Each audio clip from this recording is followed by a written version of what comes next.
March 1969.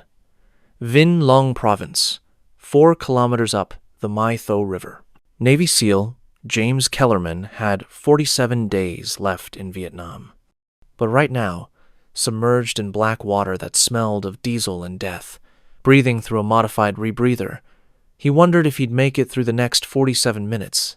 His 7-man team was scattered along the riverbank, invisible, waiting. They'd swum 4 kilometers underwater to get here. Everyone said it was impossible, but the NVA commander they'd come to capture was 30 meters away, protected by 20 armed guards, in a fortified hooch that conventional forces couldn't touch. Kellerman had done something no SEAL team had ever attempted. His own lieutenant called it, quote, tactically ridiculous. Even his teammates thought he was insane.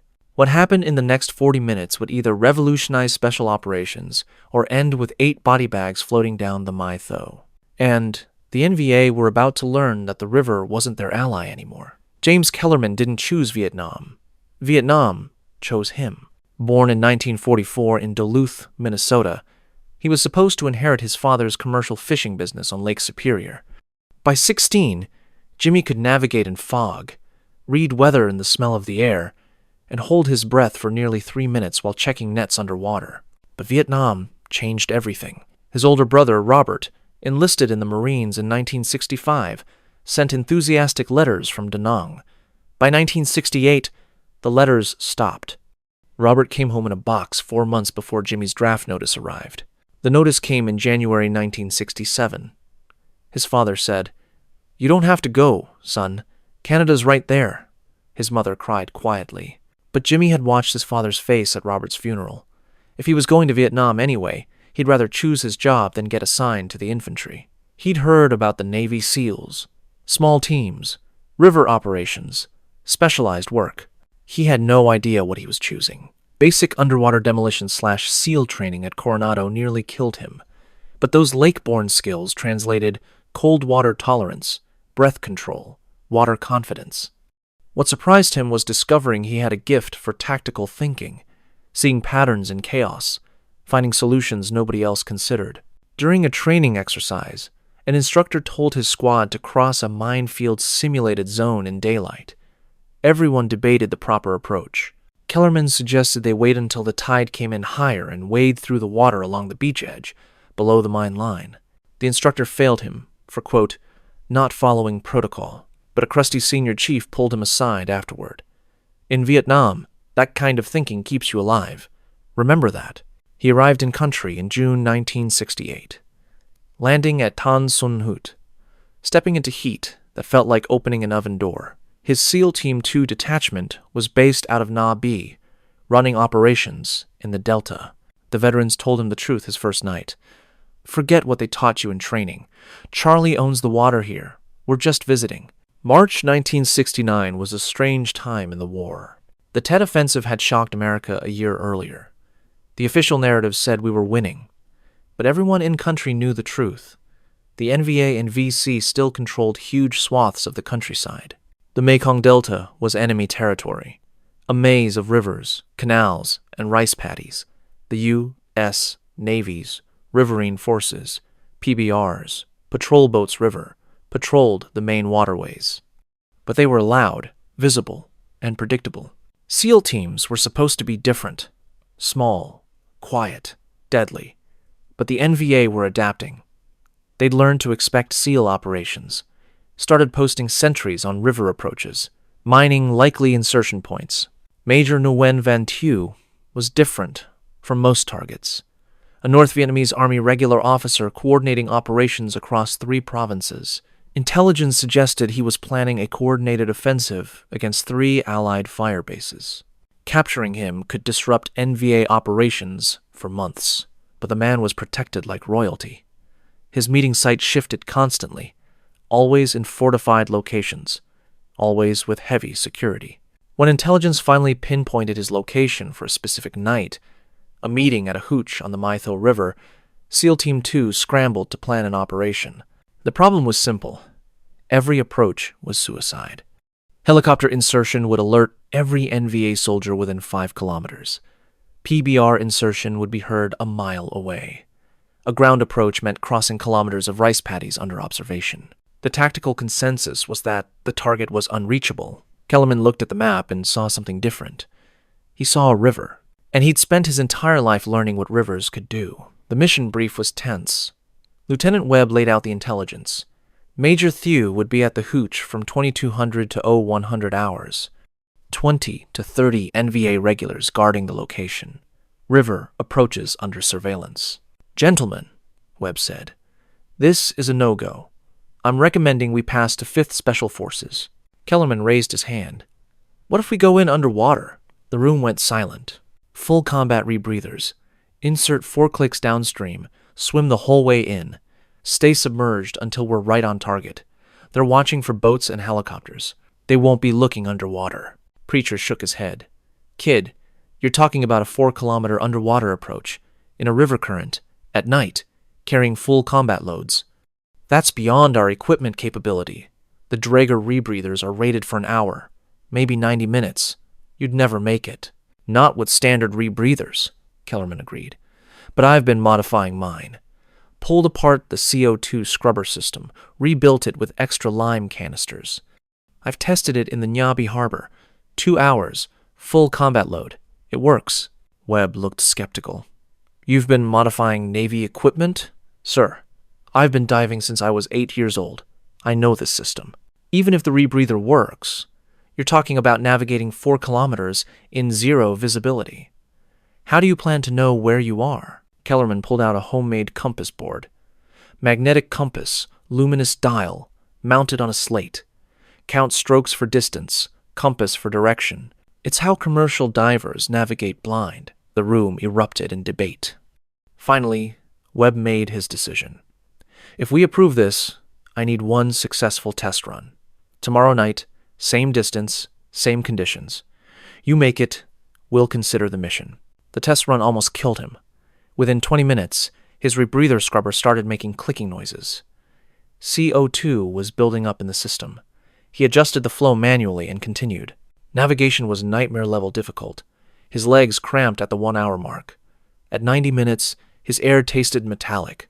At 2 hours and 8 minutes, he surfaced exactly where he'd planned. Webb and Preacher were waiting. Webb just shook his head slowly. You crazy son of a bitch. You actually did it. Preacher volunteered to test it next. 2 nights later, both men made the approach successfully. The mission was approved. Barely. As they geared up, Preacher pulled Kellerman aside. You know this is insane, right? Yeah, but it might actually work. At 20-30 hours, they loaded onto PBR-47, running dark with muffled engines. If things went wrong, they were to wait until dawn and report the team as missing. No rescue attempts in hostile territory. The river was dead calm, moonless, black as oil. 21:15 hours. Insertion point, My Tho River. Kellerman was the first one in, rolling backward off the PBR into water that felt like body temperature. The modified rebreather kicked in immediately. Blessed silence, no bubbles. He descended to 3 meters, felt the current grab him, and checked his compass board. Heading, 287 degrees. Distance, 4,200 meters. This was the point of no return.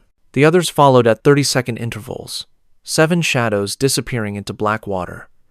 Kellerman took point, counting his strokes. 40 strokes. Check compass. Adjust for current. Continue. The visibility was 0. Not just dark, absent. He could hold his hand 6 inches from his face and see nothing. Navigation was purely by compass and dead reckoning. At 15 minutes in, the rope behind him went slack. 3 tugs. Equipment issue. He waited. 2 tugs. Resolved. Continue. The physical toll began immediately.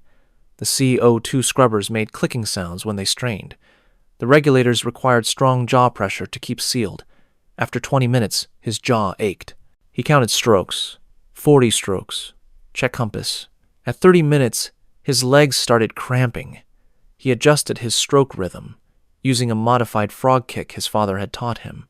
The man behind him, Petty Officer 2nd Class Andre Wilson, adjusted to match his rhythm. The SEALs were becoming a single organism, moving through darkness by feel and trust. The current strengthened. The scrubber clicked faster. His breathing rate was up, burning through his CO2 capacity faster than planned. He forced himself to slow down, deep breaths, calm despite the darkness. At 45 minutes, his modified rebreather proved its worth. The standard Draeger would be redlining now, but his extra lime canisters were handling the load. 50 minutes, 60 minutes, 70 minutes. The riverbed rose beneath him. Through the water, he could hear sounds, muffled voices above, the wooden thunk of sampans tied together. They were close. At 90 minutes, his compass heading showed 287 degrees maintained. They should be within 100 meters of the target hooch. He surfaced slowly, just his eyes and rebreather above water. 50 meters upstream, the hooch, lit by oil lamps, guards visible on a raised wooden platform. He descended back to 3 meters, switched to a new compass heading 315 degrees. This should bring them to the eastern bank 30 meters downstream of the hooch. 40 strokes. Check compass. 40 strokes. His hand touched mud. They'd reached the bank. He'd navigated 4 kilometers underwater, blind, and hit his target exactly. One by one, the team surfaced. 7 SEALs, exhausted, soaked, but in position. They removed rebreathers, cached them under bamboo, and transitioned to combat mode. Car 15s unslung, magazines checked, safeties off. Petty Officer First Class Robert, quote, Doc Martinez signaled, everyone good. 7 thumbs up. The approach to the hooch took 20 minutes. Slow movement through bamboo, through mud, around defensive positions the NVA had set up, facing the water. Useless now, because the SEALs were behind them. At 23:15 hours, they were in position. The hooch was 20 meters away. Through gaps in the bamboo walls, Kellerman could see figures inside. Maps spread on a table. Discussion in Vietnamese. That had to be Major Thew. But at 23:30, the plan fell apart. A guard stepped off the platform, walked directly toward the bamboo stand where Kellerman's team was hidden. The man was coming to urinate. In 10 seconds, he'd walk right into them. Kellerman made the call. Hand signal. Now. 7 SEALs moved simultaneously. Doc Martinez took the approaching guard silently, hand over mouth, blade to throat, man down without a sound. The other 6 sprinted toward the hooch. The element of surprise gave them 3 seconds. In those 3 seconds, SEALs eliminated 4 guards, suppressed Car 15s coughing quietly. But the 5th guard got his AK up, got 1 shot off before Wilson dropped him. That single shot changed everything. The hooch exploded with movement, men shouting, weapons clattering. The SEALs were committed now. No stealth, just speed and violence. Kellerman hit the hooch door first, Car 15 up. Major Thew was reaching for a pistol on the table. Dung Lai, Kellerman shouted. Stop! Thew froze, hands visible. Behind Kellerman, sounds of combat. AK-47s rattling from the surrounding defensive positions, SEALs returning fire, grenades detonating. They had maybe 30 seconds before the entire NVA security force converged on their position. We're taking him, Kellerman said to Preacher. Zip tie, bag his head, move.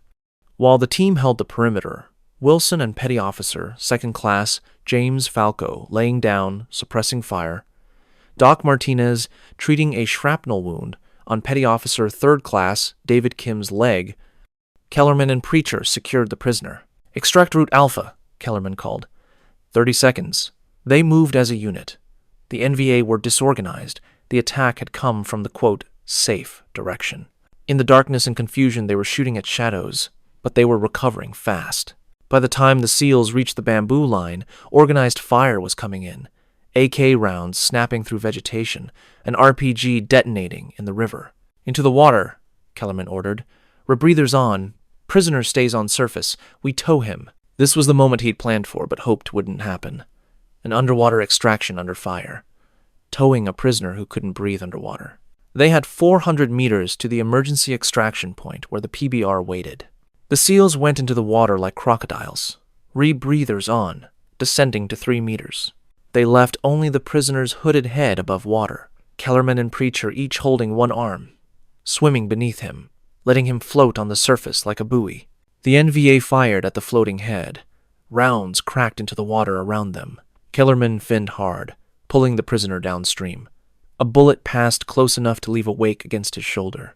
The prisoner was panicking, thrashing, hyperventilating through the hood. Kellerman and Preacher held on, finning steadily. At 3 minutes, the firing decreased. At 5 minutes, Kellerman heard it. The distinctive diesel rumble of PBR engines. He surfaced, saw the boat 100 meters ahead. "Dust off! Dust off!" he called. The PBR's engines roared, closing the distance. SEALs started surfacing around him. Wilson, Rodriguez, Kim and Doc, Falco, everyone alive, everyone moving. They dragged the prisoner aboard first, then followed. 7 exhausted men collapsing on the deck. The PBR's twin .50 calibers opened up, suppressing fire at the riverbank. Then the boat was accelerating downstream, engines screaming, leaving the chaos behind. Kellerman lay on the deck, gasping for air, rebreather finally off. His jaw ached from 2 hours of clenching the regulator. His legs felt like rubber, but they had the target. Major Nguyen Van Tu lay beside him, flex-cuffed and hooded, breathing hard but alive. Kellerman keyed the radio. Badger Base, Badger Base. This is Striker 7. Striker 7. Go ahead. Striker 7 has precious cargo. Repeat, precious cargo. Request security detail at pier. A pause, then the boredom vanished. Say again, Striker 7. We have the package. Repeat, we have the package. Major Nguyen Van Tu, secured and breathing. Copy, Striker 7. Security team en route. Intelligence officer standing by. Preacher caught his eye and shook his head slowly, grinning. That was the craziest thing we've ever done. Did it work? We're alive. We got him. Yeah, it worked. The lights of Nabi appeared ahead. As they tied up, Kellerman realized his hands were shaking. The intelligence officer stared at the prisoner in disbelief. You actually got him? Yes, sir, Kellerman said. How the hell did you get in without them knowing? We swam, sir. Underwater. 4 kilometers. The captain looked at him like he'd grown a second head. You swam 4 kilometers? Underwater? With full combat loads? Yes, sir. I'll need a full debrief. But first, good work, petty officer.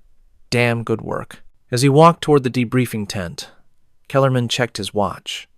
47 days left in country. But he knew, even then, that the rivers would follow him home.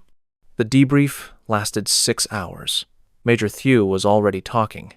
Intelligence officers said he'd provided information on NVA troop movements and command structure that would reshape operations across 3 provinces. The capture was being called the most significant intelligence coup in the Delta in 1969. Lieutenant Webb pulled Kellerman aside. I'm putting you in for a Silver Star. What you did, what you figured out, that was extraordinary. It was just diving, sir. Just what needed to be done. They're going to want you to teach this. To other SEAL teams, to UDT units. This could become standard doctrine. Within 48 hours, word had spread through the SEAL and UDT community. An underwater insertion. 4 kilometers. Under combat conditions. Success. High-value target. No casualties. The method had a name within a week. Quote, Kellerman Insertion. The Silver Star came through in May 1969. Other SEAL teams started requesting briefings. By mid-1969, several SEAL platoons had attempted underwater insertions. The Navy began studying the rebreather modifications officially. But Kellerman himself wasn't there to see it. His DEROS came up in May 1969, and he rotated home 2 weeks after the medal ceremony. Ready to forget everything about Rivers in the dark. He had no idea the Rivers would never let him go. James Kellerman returned home on May 22, 1969. He stepped off a Continental 707 at Minneapolis Street, Paul International Airport, wearing his dress whites, Silver Star ribbon visible above his left pocket. No parade. No crowd. His father met him at the gate, hugged him hard, said nothing. The drive back to Duluth was quiet. His brother Robert's picture sat on the mantel. Nobody mentioned it. The homecoming was nothing like his father's stories of 1945. There was no celebration, no gratitude, just awkward silences and questions nobody knew how to ask. He tried working the fishing business. But diving in Lake Superior triggered something. The darkness underwater, the enclosed feeling of the dive mask, the sound of his own breathing. Suddenly he wasn't in Minnesota. He was back in the My Tho River, counting strokes in zero visibility, knowing enemy soldiers were above him. He'd surface, gasping, disoriented. They both knew it was a lie when he said he was okay. The nightmares started 6 months after he got home. The same dream, swimming in darkness, the rebreather failing, unable to surface, drowning in black water while enemy voices echoed above. He'd wake up gasping, sheets soaked with sweat, his wife Linda trying to comfort him. "You should talk to someone," she said after the 3rd month of nightmares. "I'm fine," he said. "It'll pass." It didn't pass. He stopped diving, couldn't bring himself to go underwater anymore. By 1971, he'd quit the fishing business, took a job at the Duluth Port Authority, staying on dry land. Linda got pregnant. They had a daughter, named her Sarah. Life moved forward, but Vietnam stayed close. For 16 years, he told no one about the mission. When people asked about the Silver Star, it was in a box, in the basement, never displayed. He'd say, "Just something from the war," and change the subject. He couldn't explain what he'd done, because explaining meant reliving it. In 1985, he attended his first SEAL reunion. Preacher was there, and Doc Martinez, and Wilson. They drank too much and told stories. For the first time since coming home, Kellerman felt understood. These men knew. They'd been there. They'd swum those rivers. "You ever go diving anymore?" Preacher asked. "No," Kellerman said. "Can't." "Yeah, me neither." What James Kellerman had improvised in Vietnam became formal doctrine. By 1972, Navy SEALs were training in extended underwater insertion techniques. The quote, Kellerman insertion was taught at basic underwater demolition/SEAL training as an advanced technique for high-risk operations. In 1983, a SEAL team used a similar method in Grenada. In 1991, during Desert Storm, Navy SEALs used underwater insertion techniques to scout Iraqi beach defenses. The technical planning documents reference the My Tho River insertion. The U.S. Special Operations Command studied the operation for its problem-solving methodology. It became a case study in adaptive leadership, but James Kellerman knew none of this for decades.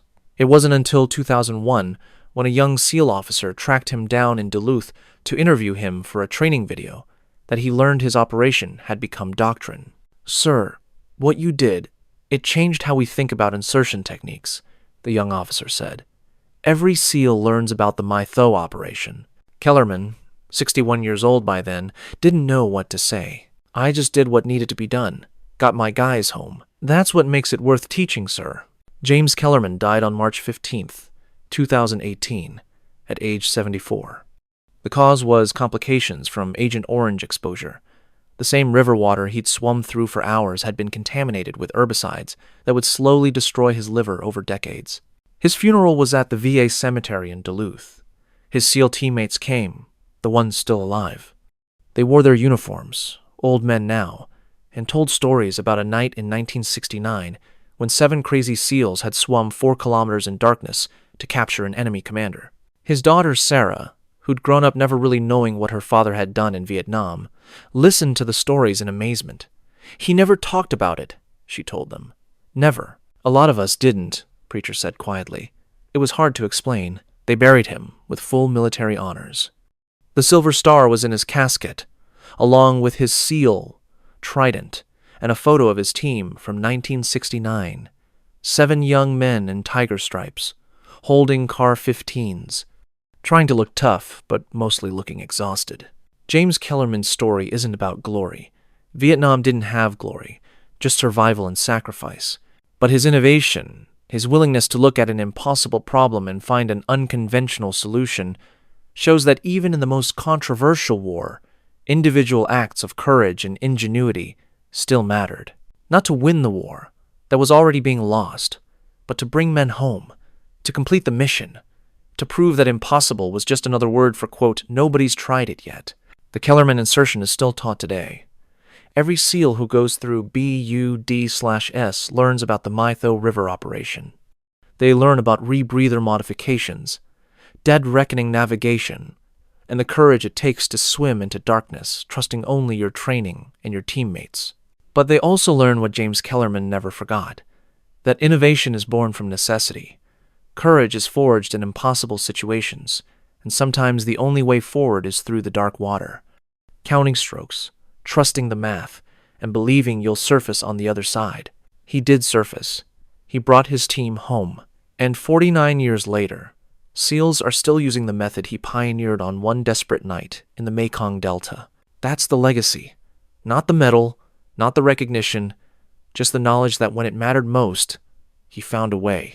And that's enough. What would you do with no insertion method, no air support, and a high-value target behind 30 enemy soldiers? Could you have rebuilt Navy equipment based on childhood fishing knowledge? Could you have swum 4 kilometers in zero visibility and captured an enemy commander against all tactical doctrine? What part of this story stays with you? The innovation born from a Minnesota fisherman's understanding of rivers? The courage to attempt something nobody had tried before? Or the cost of coming home to silence and nightmares after doing the impossible? Share your thoughts in the comments below. If you served in Vietnam, or if you know a SEAL who pioneered tactics nobody believed would work, tell us. If you believe these stories deserve to be told, stories of innovation, courage, and sacrifice that complicate our understanding of Vietnam while honoring those who served, share this with someone who should hear it. Because sometimes courage and controversy coexist. Because soldiers deserve honor even when wars don't. Because James Kellerman didn't swim through dark rivers for glory. He did it to bring his team home alive. And 50 years later, SEALs are still using the method he invented on one impossible night in the Mekong Delta. That's not just history. That's legacy.